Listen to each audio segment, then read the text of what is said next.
Recording in progress. Hello, welcome SLP242. I'm Kendra Burringer, your instructor for this course. So a couple of things I want to highlight this week in in our kind of highlights. So we're talking about ethics and ethical issues. Let me move myself. Sorry, I always have to I have OCD. I have to make sure it's recording. So, okay. AACUs. One of the biggest things I want to make sure, if you guys remember nothing else from this week, is augmentative communication. So, augmentative and alternative communication. I really want to be sure you guys are clear on this topic. So, when we're talking about verbal speech, so remember, for us as therapists, we are here to support communication, whatever that might look like. That might not be just verbal speech. What our purpose is always to help our clients communicate to the best that they're able to. And what we find too is when we're looking at using augmentative communication, I think some families are resistant. I think that there's just a lot of apprehension sometimes related to it. But what we want to just always remind our families, our clients, that if they can communicate, that's our purpose.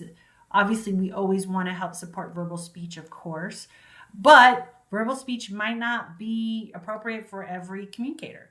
And that's just really what the facts are here. So when we're looking at augmentative communication, using augmentative communication, helping supplement that communication, that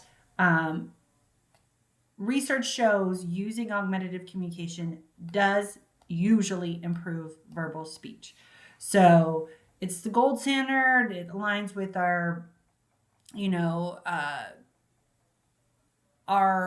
our notion as a therapist to help communication.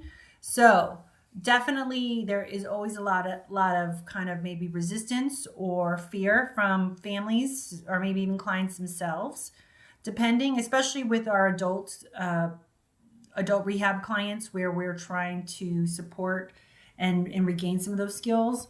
What we do know is that the more communication they're able to do, the better off they are, period. So there's teletherapy. I will say that we have seen where it can support families. I think telehealth has its place. While it might not be absolutely appropriate for everybody, but what we do want to say is, if we are trying to support our clients and let's say they're rural, there isn't a therapist available, but someone down in Phoenix can help somebody down in, I don't know, I'm trying to Sierra Vista or Sholo or something, whatever it is.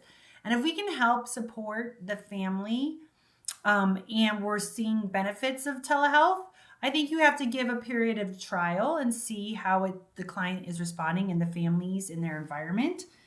Again, it might not be for everybody, but I do think with COVID and some of those components really helped support the use of telehealth. I think it has its place. Okay, so apraxia of speech, that's another one. What I want to say is that early intervention,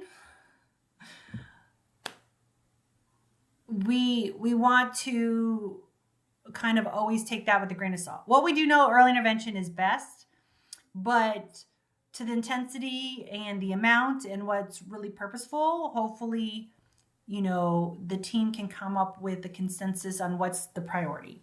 So oftentimes, looking at some of our early intervention clients, that maybe some other things need to take priority while still supporting communication.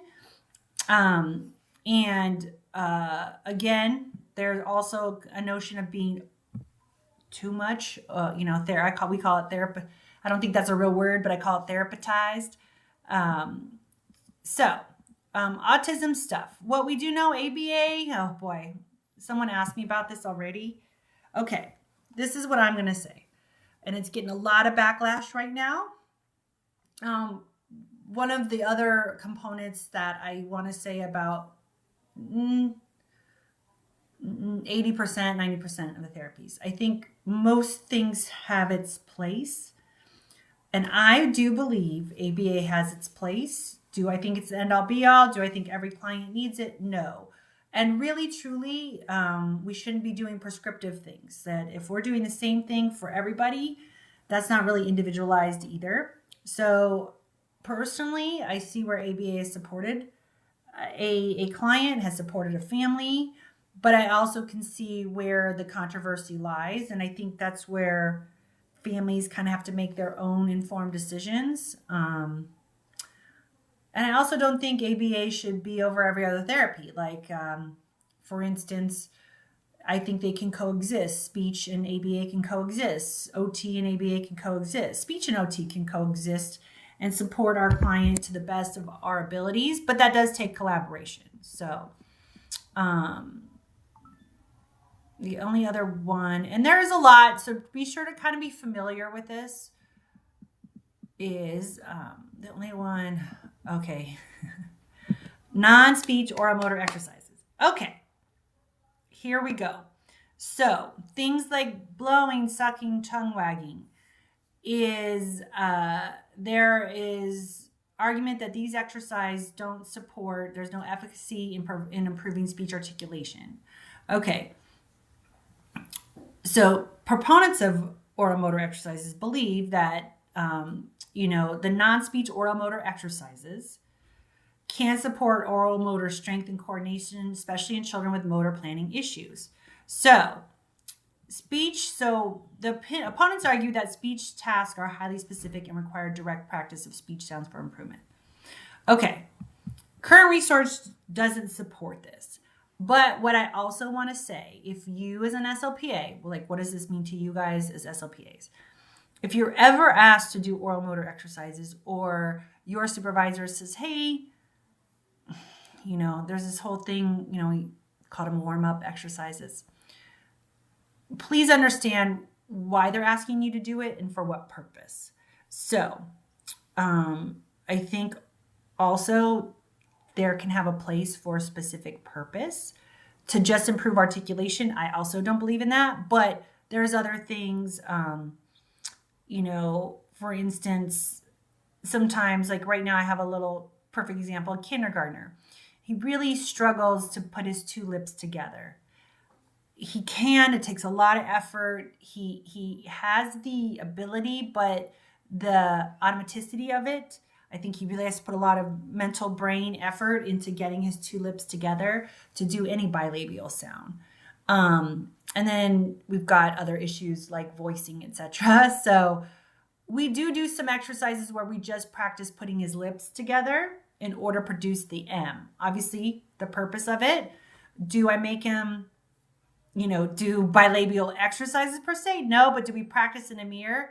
Lips together, and then we work on voicing, we work on that M sound, we work on that, B and P sound, because he's real weak too. He's got a lot of breath issues, and he's a little more, he's not my average. I don't do that with every preschooler that can't do a, MP or B. I don't do that with, but he's got a lot of motor stuff. I think I think he has ability. I think he gets frustrated because it's not automatic.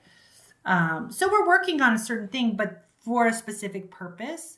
That's what I want to say. If we're working on things because it's kind of like, oh, we're going to do these sucking and blowing activities, what's the purpose and why?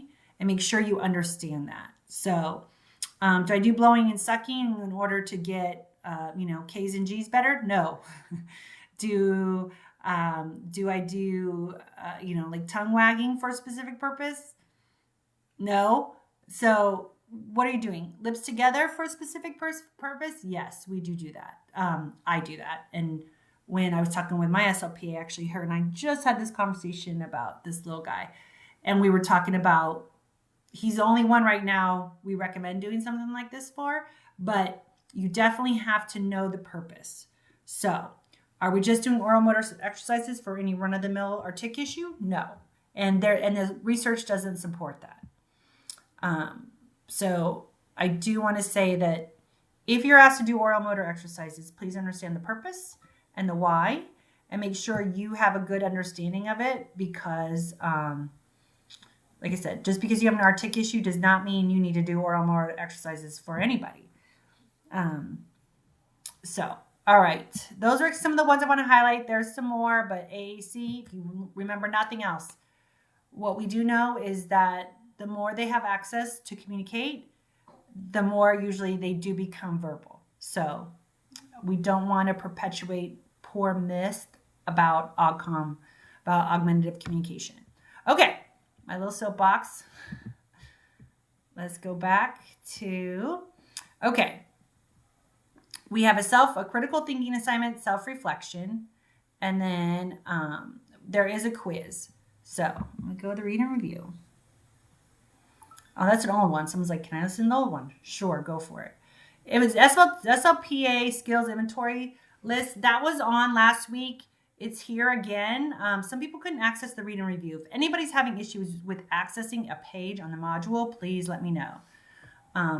This is kind of review of scope and practice of and another little video. So for those of you who like videos, this page has some good videos. Research.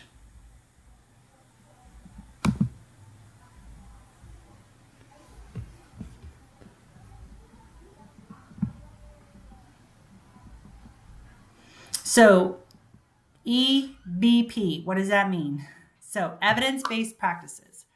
Okay, so where to find good evidence-based practices? Here's some good associations. So when in doubt, you guys, is SLPA the one I want to highlight here. When in doubt, go to the ASHA page. When in doubt, you're not sure, what does ASHA say? Go to the page.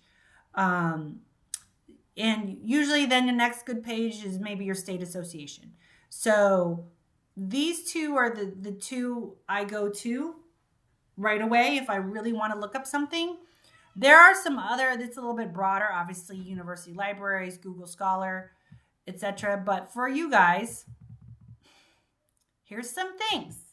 Please do not use TikTok or Instagram Reels as your basis of research. So please don't do that. But what not to trust or use in your research? YouTube, a specific therapy company advertising a specific program. Google search, not Google Scholar. Those are, please, I hope you guys know by now as college students what the difference is between those two. Non-research journal magazine articles, and either just anecdotal reports or information. So these are not. I will say a lot of times in YouTube videos, they might reference research as well as some blog posts. So, but in general, those aren't the reliable place, and definitely not TikTok, okay? And I hate it because I'll search on TikTok and I see stuff and I'm just like, ew, I don't like it.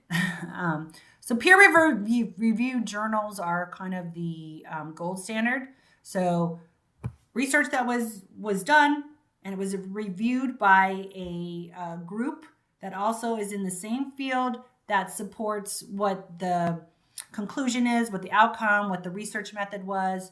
So definitely the nice part is why do you guys have to know this? I just want you guys to be aware. Yeah, if you want to look at something real simplified, read the abstracts and conclusions. Those are kind of they're the cliff notes of what you might, if you're really looking up something. But what I want you to do is, if anytime you're working with a client, you're learning about some kind of methodology, you're listening to a parent that is like, hey, we're going to do this therapy. Look, and you want to learn more about it. And oftentimes too, my SLPA will come to me and I'm like, hey, you know what? I don't know much about that. Let's look that up. And we might look that up together, or, kind of sometimes too, you get the parents' interpretation of it. Or like I said, some creator on TikTok, you get their interpretation of things. But when you don't understand, or you're not understanding the purpose of something or the why, these are the good places to look up information that's reputable. So that's what I like about this slide. And then the next one, we talk about issues.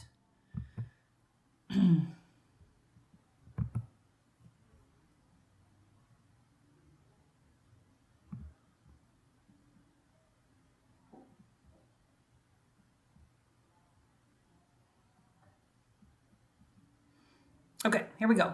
This is the slide I want you to look at. Ethical guidelines for SLPAs. So always be confident in your scope of practice. Only perform tasks assigned and supervised by a certified SLP. You're not diagnosing, you're not making treatment plans or providing unsupervised therapy. So, treatment plans, let's review this. So, oftentimes when we're looking at treatment plans, those are the goals and like, the amount of therapy we're giving. So this is hour a week, twice a week, whatever. And these are the goals we're going to work on in therapy. So the treatment plan are the goals.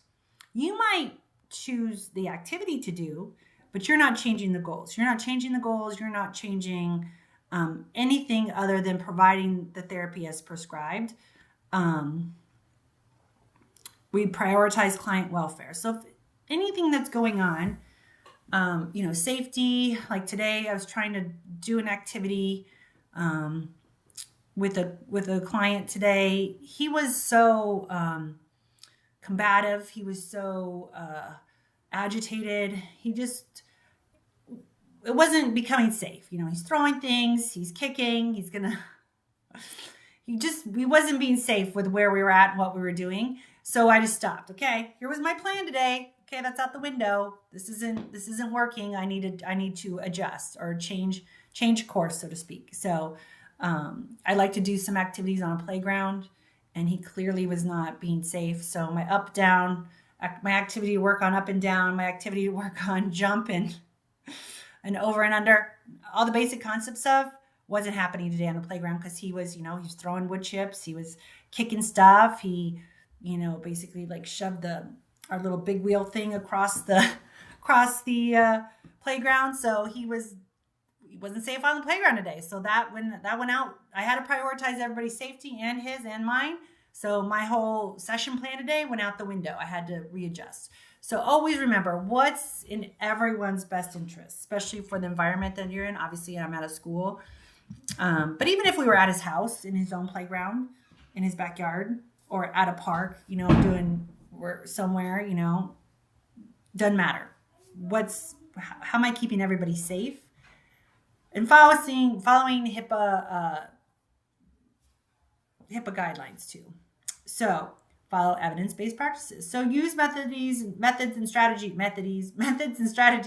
that are research supportive. So the good part is your supervisor should be able to help make sure that's happening for you. And you guys collaborate and come up with ideas and things that will help support the client and their goals. And then communicate honestly. So you're going to be transparent about your roles in SLPA. So you got to report concerns, errors, unethical behavior. I will say my SLPA, she's wonderful. She's having a lot of issues not with me, but with another therapist at another setting. And her and I were discussing, what's her liability as an SLPA. And we were talking about really reporting concerns and talking to the supervisor. I'm going to say it's unethical. She just has her own opinions about certain things. And I think they're valid. And she needs to talk to her supervisor about that, especially since she feels like she can't carry on and do therapy the way the treatment plan is prescribed. So those are definitely things. When in doubt, talk to your supervisor. You have a concern, talk to your supervisor. You have the feeling, talk to your supervisor. You feel something's not right or something's not clicking, something's not happening, talk to your supervisor. So that is really ultimately your responsibility, because you don't want to be in a situation where you're not feeling positive about what you're doing. You're not feeling like you're supporting the client to the best of your ability or the environment or whatever it might be, safety, those kinds of things. So in this, really pay attention to, I guess it's slide 7. That's, what are your ethical guidelines for you guys as SLPAs? And the other part is, if you feel there's an issue, but you always want to report to your supervisor, or something your supervisor has never talked about that you're seeing, please talk to your supervisor. That's definitely what we want. And oftentimes you guys are our eyes and ears. And sometimes in an evaluation, like for instance, I just did one a couple weeks ago. And this guy did the eval. My SLPA was telling me some things she saw today that I did not see. But that doesn't mean they didn't happen. And I was like, oh, no, I didn't see that. And she says, well, I didn't see it, but this is our fourth session now. And she's like, I'm seeing it now. What do we want to do? We don't have a goal for that. Like, is that something I need to be focusing on? Do we need to make changes? And it's good that she came and talked to me so I can make adjustments to the treatment plan, adjust goals or adjust, maybe we need to work on some accommodations so things are more beneficial for that client. But ideally, at the end of the day, any issue you have, please report to your supervisor and make sure that you're documenting your concerns that you have with your supervisor, part of your supervision log, that kind of thing.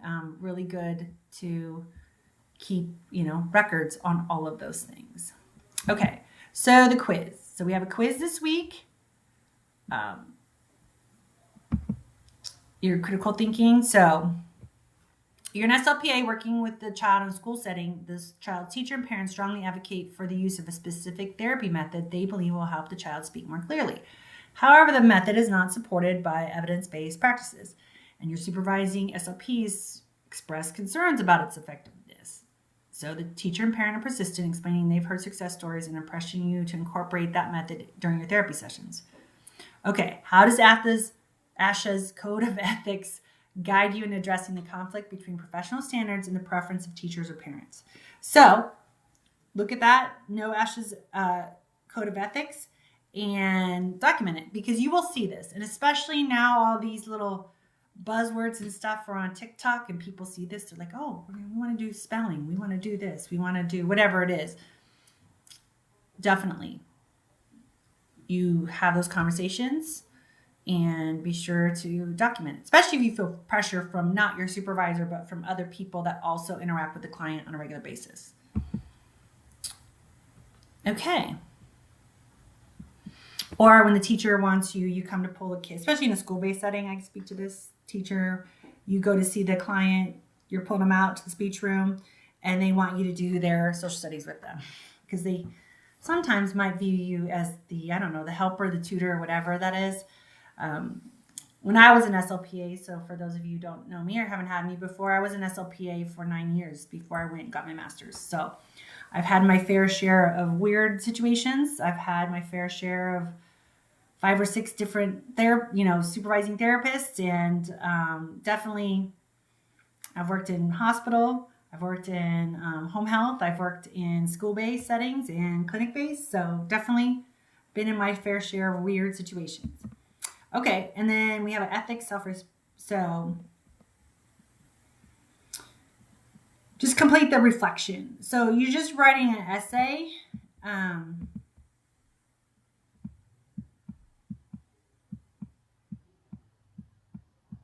So just reflect on your responses. So kind of look at that.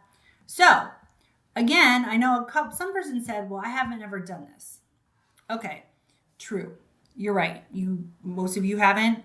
But what we're looking at is kind of doing that mental preparation for when you guys are doing your clinical hours, for when you might have the situation come up, and, how am I going to react? Or am I aware of some things? Especially when we're looking at like cultural issues, decision making. Do you think you could collaborate effectively within a therapy team? So just reflect on those things. Just kind of have your mindset about it. How might you respond?